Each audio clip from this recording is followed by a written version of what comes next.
I stared at the projection screen, my pulse thudding against my ribs as Lily clicked to the next slide. The conference room lights dimmed, throwing her smug smile into sharp relief against the glowing charts behind her. There it was, my quarterly logistics report, dissected, color-coded, and corrected. Red circles highlighted supposed inefficiencies. Yellow boxes labeled critical errors. Green marks flaunted her improvements. As you can see, Lily began, her voice sweet, but loud enough to echo off the glass walls. Mandy's procurement forecasts consistently deviated from standard modeling by an average of 14%. That's a major risk exposure for our supply chain integrity. I kept my expression still, though inside something twisted hard in my chest. She was doing it using my own data, twisting my strategy into a story of failure. Around the table, 10 executives leaned in. A few nodded grimly. The CEO, her uncle, sat at the head, expression unreadable. Lily's clicker flashed again. When adjusted to traditional predictive models, the variances disappear completely, she said, gesturing to the side-by-side graphs. It's clear that Mandy's unconventional methods were not only inaccurate, but potentially costly. We could have lost the entire Whitestone contract if we'd followed this model. I could practically feel the room turning against me. My colleagues avoiding eye contact, the CEO whispering something to the CFO.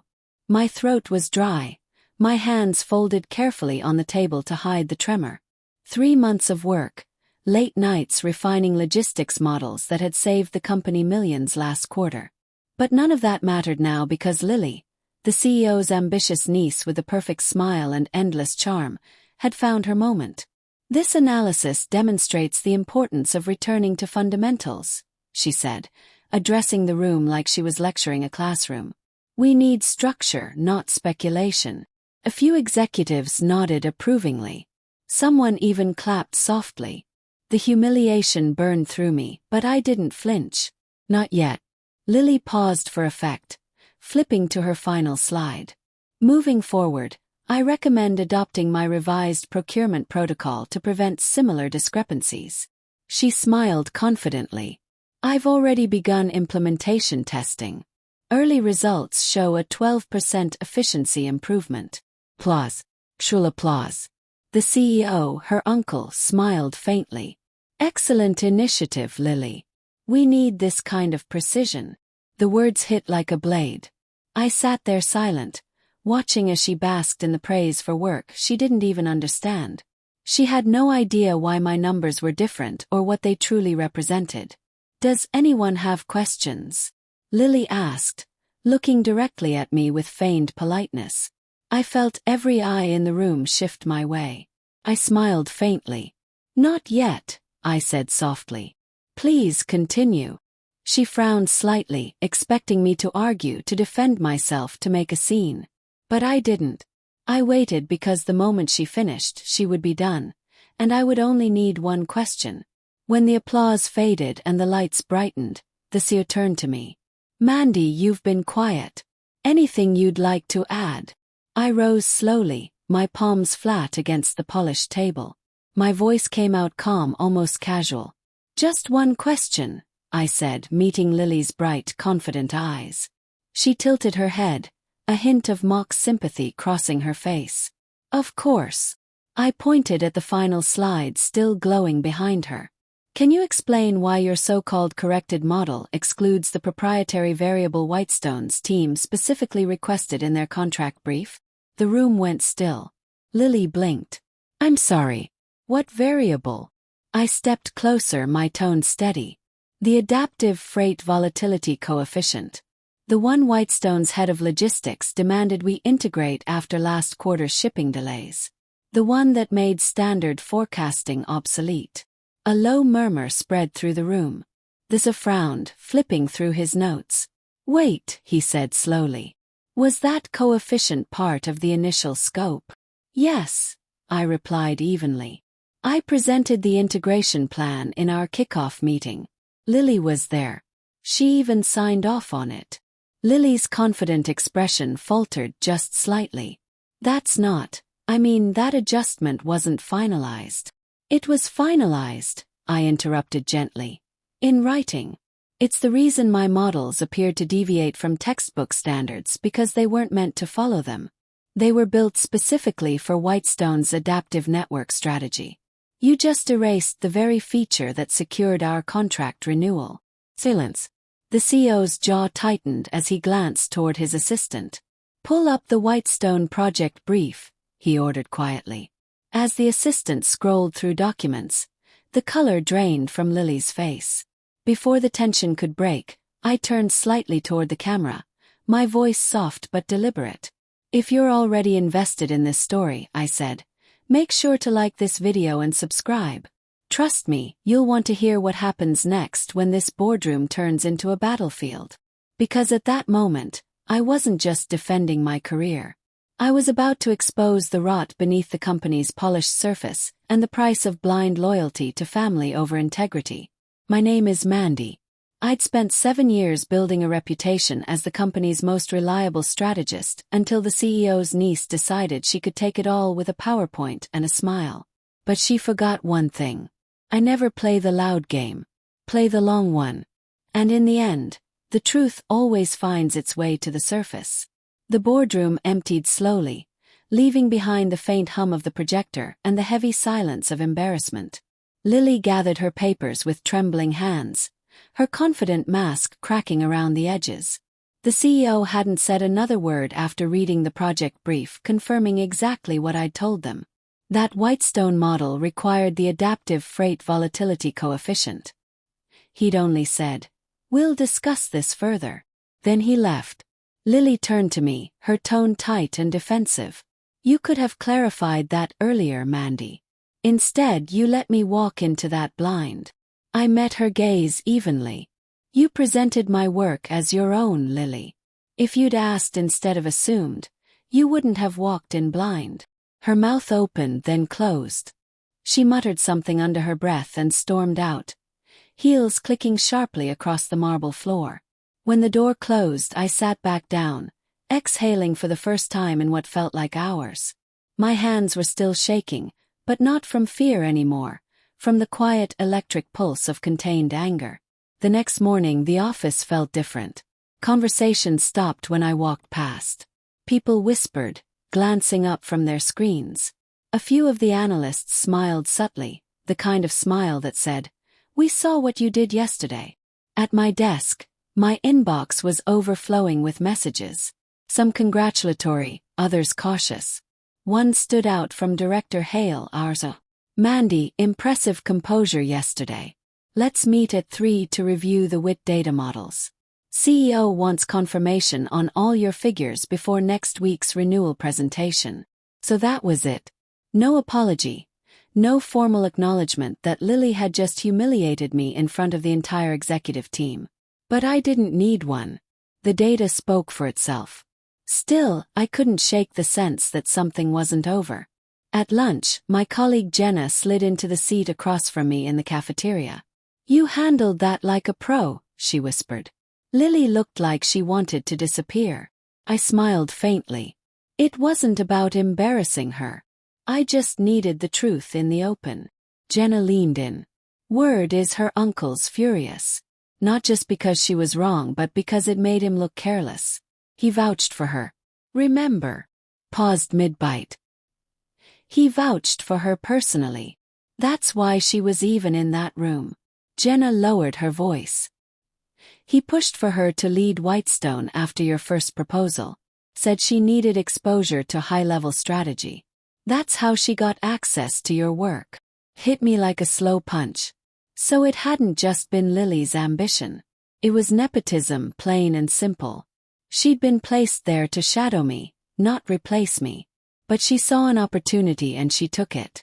And if her uncle had backed her publicly, he'd have every reason to protect her. Now, at 3 p.m., I walked into Director Hale's office where he was reviewing charts on his monitor. "Mandy," he greeted, motioning to the seat across from him. "Let's walk through this together." For the next hour, I explained every adjustment I'd made for Whitestone's adaptive model. The algorithms, the reasoning, the backtesting that had confirmed the improvements. Hale listened carefully, occasionally nodding. When we finished, he leaned back and sighed. You know, it's ironic. Lily was so eager to prove herself that she nearly destroyed the account that made this company millions last quarter. She didn't understand the model, I said quietly. No, he agreed. And that's not entirely her fault. The CEO's been grooming her for leadership, but she doesn't have the technical foundation. She's more optics than substance. He hesitated, choosing his words carefully. Off the record, I'd suggest keeping your head down for a bit. You embarrassed her in front of her uncle, even if unintentionally. That doesn't go away easily in this place. I nodded slowly. You think there will be consequences? He gave me a thin smile. Let's just say family ties run deep around here. That evening, I stayed late in the office, double-checking datasets. The corridors were quiet, the glow from the city lights reflecting off the glass walls. Around 8 p.m., I received a message on our internal chat from an unknown user. You think you've won something. This isn't over.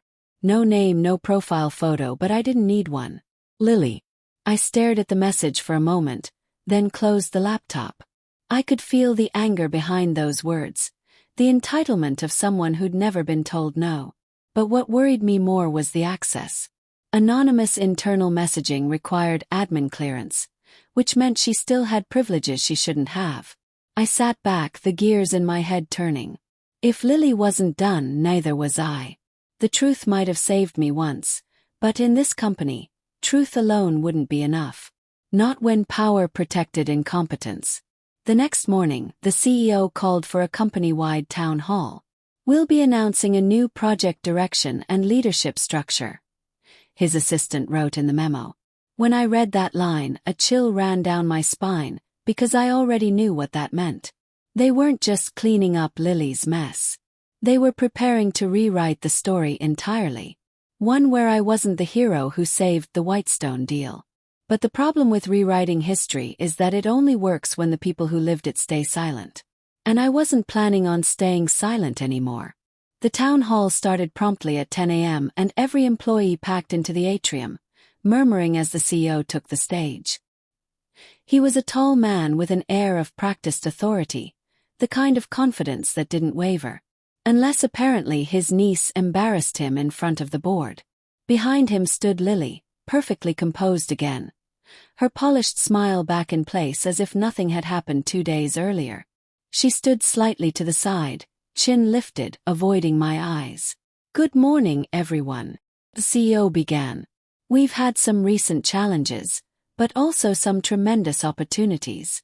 Today, I'm pleased to announce the restructuring of our analytics and procurement division. My stomach tightened. Restructuring. That word never came with good news. He continued. Going forward, Lily will be taking a leadership role in the newly formed Strategic Initiatives Group, which will oversee all external client models, including Whitestone. The room broke into polite applause. I just stared. I was the one who had built that model. I was the one who saved the Whitestone contract from collapse, and now I was being quietly removed from the very project I had created, all under the polite camouflage of restructuring. The CEO smiled. Of course, Mandy's expertise has been invaluable, and she'll continue contributing as senior analyst on the internal logistics optimization team.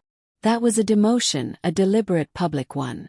Jenna glanced at me from across the room, her expression stunned. I just gave a small, controlled nod. Losing composure here would only give them what they wanted. Proof that I couldn't handle corporate politics. When the meeting ended, people filed out in silence, offering sympathetic glances, but no words. Everyone knew better than to speak up against the CEO. Back at my desk, I stared at the message in my inbox. Effective immediately, you'll report directly to Director Hale. Your focus will shift toward internal system optimization. Please transfer all Whitestone-related materials to Lily's team by end of day. I sat motionless for a long time, rereading the words. After 7 years of building credibility, after fighting tooth and nail to prove that results matter more than connections, I was being sidelined because the CEO couldn't admit his niece had failed. It wasn't just unfair, it was calculated. At 5 p.m., I walked to Lily's new office, my old project files in a neatly organized folder. She was on the phone laughing softly. The moment she saw me, her expression shifted to one of feigned professionalism. "Thanks for dropping those off," she said, hanging up quickly. "I know this transition must be difficult." I placed the folder on her desk. "It's not difficult," I said evenly. "It's temporary," she raised an eyebrow. "Temporary?" "Yes," I smiled faintly, "because the one thing you can't restructure is the truth. And that tends to surface even in a company like this." Her smirk faltered for a split second, but she recovered quickly. "You really think they'll believe you over me? My uncle trusts me completely." "Of course he does," I said softly. "That's what makes this so predictable." I turned to leave. "Enjoy the view while it lasts, Lily." That night I couldn't sleep. I sat in my apartment staring out at the city lights, replaying every conversation, every file transfer, every email. I kept thinking about the Whitestone data. Months of research, custom algorithms, performance reports, now sitting in her hands. And then it hit me. The models I'd built weren't static. They relied on a dynamic calibration sequence that required authentication every 2 weeks, an access key tied to my credentials. Without that, the forecasts would gradually degrade, skewing results beyond recognition. I hadn't even done it out of malice. It was a security measure, standard for proprietary client work. But Lily wouldn't know that. And if she started presenting those models as her own, they'd eventually fail spectacularly. Still, I didn't want to wait for that. I needed proof, something irrefutable that showed what she and her uncle were doing. The next morning I went to IT under the guise of updating my project documentation. Mark, one of the senior techs, greeted me warmly. "Hey Mandy. Heard about the shakeup. You okay?" "I'll live," I said. "Actually, I need to make sure my system access logs are clean before I move to the internal team. You know how compliance gets about old projects." He nodded and pulled up my file. "You've still got read-only access to the Whitestone data folder. Everything else has been transferred to Lily's directory. Can you tell who accessed it recently?" He clicked through the logs. Looks like multiple entries from her account last night late around 11:47 p.m. She copied several datasets and exported them to an external device. I felt a flicker of anger. An external device. Yeah, USB drive, but that's odd. We don't normally allow that for client materials. I forced a calm smile. "Thanks, Mark. You've been a huge help." But as I walked out, my heart was pounding.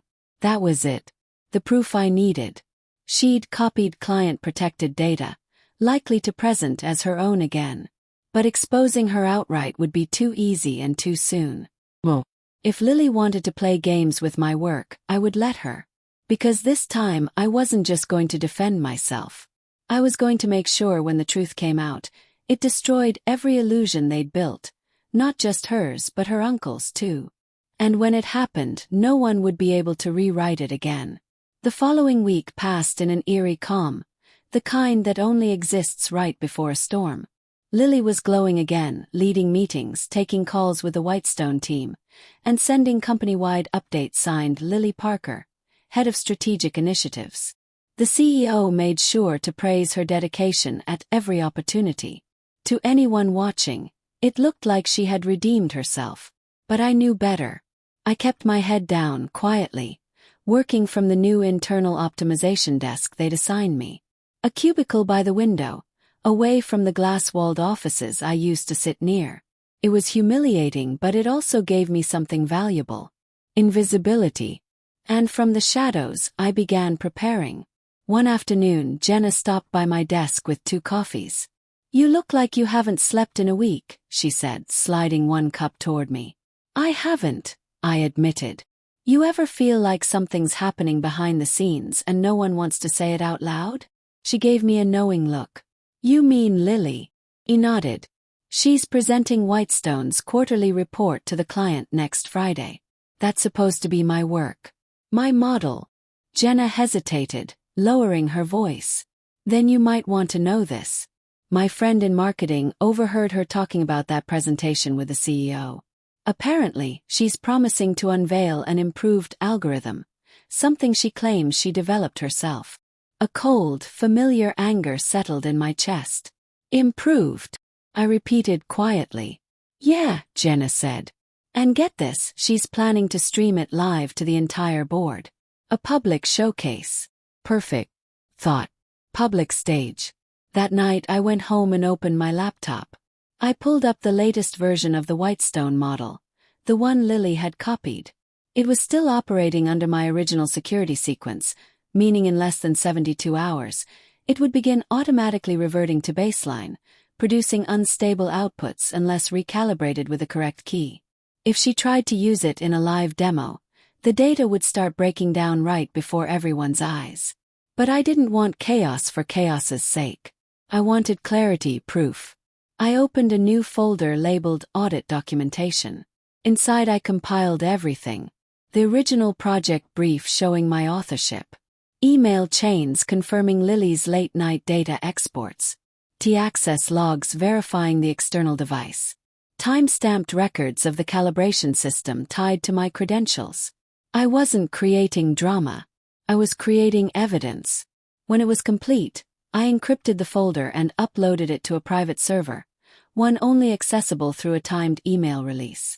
If anything happened to me or my account, the file would automatically forward to the compliance department and our Whitestone contact. I leaned back in my chair, heart pounding. I'd done my part. Now I just had to wait. Friday arrived faster than I expected. The entire floor buzzed with anticipation. The CEO himself had invited the board and Whitestone representatives to watch Lily's innovative presentation. Even the CFO looked nervous. This account was the company's crown jewel. Lily floated past my desk in a fitted navy suit, her perfume trailing behind her.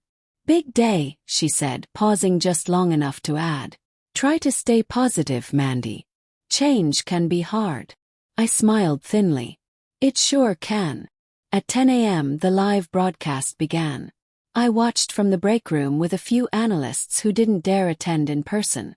The large screen displayed the conference room, the CEO at the head, board members lining the table, and Lily standing confidently beside the projection screen. Good morning, everyone, she began smoothly. Today, I'll demonstrate a refined version of our volatility and freight forecasting model, one that outperforms traditional predictive tools by nearly 20%. The presentation started perfectly. Charts loaded, slides transitioned flawlessly, her voice steady and controlled. I could see the CEO's approving smile from across the room. Then, about 10 minutes in, the first flicker appeared. A graph on the screen glitched slightly, values shifting erratically. Lily frowned but clicked ahead, pretending not to notice. The next slide loaded, but the numbers didn't make sense. The trend line reversed direction completely. She froze, eyes darting toward her uncle. Murmurs filled the room. Is this live data? One board member asked. Yes, of course, Lily stammered. There must be a minor integration issue. Another graph appeared, this time covered in red error bars. The CEO leaned forward, his face darkening. Why is the output showing a 48% discrepancy? Lily's hands trembled on the clicker. I don't understand. It worked perfectly in testing. I smiled to myself, sipping my coffee. The model hadn't failed. It was simply doing exactly what it was designed to do. Requesting recalibration through the encrypted key only I possessed. Then came the final blow. The live broadcast camera caught Director Hale stepping in to check the console. Sir, he said to the CEO, his tone sharp. The authorization key in use belongs to Mandy Rivera. She's the registered developer of this algorithm. The room went silent. The CEO's expression hardened, turning slowly toward Lily. Would you care to explain that? Lily stammered something inaudible, her composure unraveling completely as she realized everyone, the board, Whitestone, her uncle, was watching her collapse in real time. And somewhere deep inside me, something I'd held back for weeks. Fear, humiliation, anger finally let go.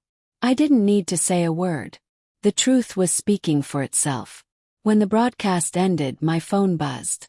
A message from Director Hale. "Stay near your desk. CEO wants to see you immediately." I closed my laptop, heart steady. It was time to finish what Lily had started. When I entered the CEO's office, the atmosphere felt heavier than I'd ever experienced. The blinds were half drawn, the light muted, and the CEO sat behind his desk, expression carved from stone. Director Hale stood beside him, arms crossed, a stack of papers in his hand. Lily was already there. She looked nothing like the woman who had strutted through the office an hour earlier. Her mascara was smudged, and she kept twisting a ring on her finger, her confidence gone. "Sit down, Mandy," the CEO said quietly. I did. The silence stretched so long it felt like the air itself might shatter. Finally, Director Hale spoke. "We've reviewed the system logs. The algorithm used during this morning's presentation was your proprietary model, not the company's revised version. It was accessed from Lily's account without authorization." The CEO turned toward his niece. "Is that true?" Lily swallowed hard. "Hi," her voice cracked. "I thought it was company property. I didn't realize." "Stop," he said sharply. "You had no authorization to use another employee's locked model, nor to copy client datasets onto a personal device." He threw a printed IT report onto the desk. "Do you think we're fools?" She blinked rapidly, tears forming. "Uncle, please. I was only trying to." "To what?" His voice rose, controlled but cold. "Salvage your reputation after that disaster in the boardroom last month. You've jeopardized the entire Whitestone account." I sat still, my hands folded neatly on my lap.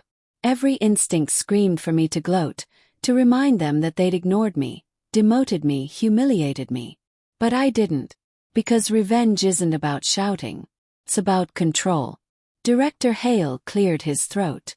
"Mandy," he said, turning to me. "Did you intentionally allow this to happen? The model failure?" I met his gaze steadily. "No, Director. The calibration simply followed its built-in security cycle. It's designed to require periodic authentication for data integrity. It's standard practice for proprietary algorithms." He nodded slowly, clearly understanding the subtext. I hadn't sabotaged anything. I had simply let the system protect itself.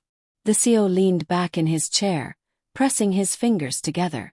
"You knew this would happen, didn't you?" "I knew my model was being used without permission," I said calmly. "I trusted that the truth would become obvious eventually." "It always does." Lily's face flushed red. "You set me up," she shouted suddenly, pointing at me. "You made me look like a fool in front of the entire board." I didn't raise my voice. "No, Lily. You did that yourself when you stole my work again." Her uncle's glare cut her off before she could reply. "Enough," he snapped.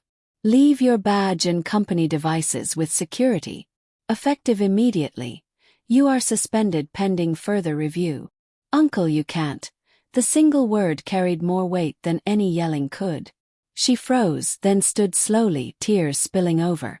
As she walked past me, she whispered, "You'll regret this." But I could tell by her trembling hands that she already did. After she left, the room was silent again. The CEO exhaled heavily, looking suddenly older. "This entire situation has been a disgrace," he muttered. "You should have been promoted months ago." I said nothing. There was nothing satisfying in watching someone realize too late what they destroyed. Director Hale placed the reports on the desk. "We've spoken with Whitestone.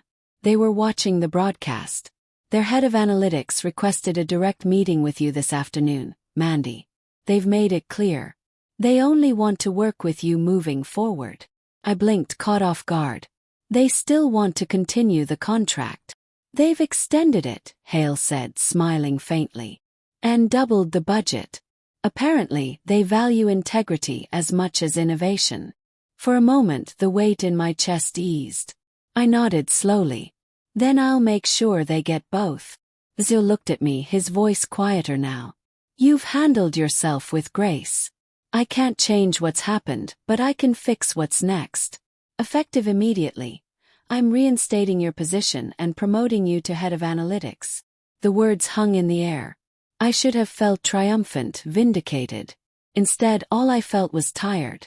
Thank you, I said simply. I appreciate the trust. He nodded once. Go meet with Whitestone. And Mandy. He hesitated. I hope someday you'll believe this company can still be worthy of your loyalty. I didn't answer that. Loyalty, I thought, is earned, not requested. That afternoon, I walked into the conference room where Whitestone's representatives were waiting. Dr. Evans, their head of analytics, greeted me with a firm handshake. We watched everything this morning, he said. Quite a show. I smiled politely. Unintentional, but I'm glad clarity won out. He nodded. We admire your professionalism. In our world, integrity isn't just a buzzword, it's currency. We'd like to expand our partnership under your direct oversight. Of course, I said. That means a lot. When the meeting ended, I stood by the window for a long time, looking out at the skyline. The city was bathed in soft gold light, alive and indifferent. 7 years of quiet work, 1 act of betrayal and a single question. That's all it had taken to change everything. Revenge hadn't been the goal. Truth had. And maybe that's why it worked. As I packed up my notes, my phone buzzed with a message from Jenna. You did it. Everyone's talking. Finally, justice. I smiled faintly and typed back. Justice isn't loud. It's just visible. I turned off the lights and stepped out, the corridor quiet behind me. For the first time in months, my hands weren't shaking because this time I hadn't just survived their lies. I'd rewritten the ending on my own terms.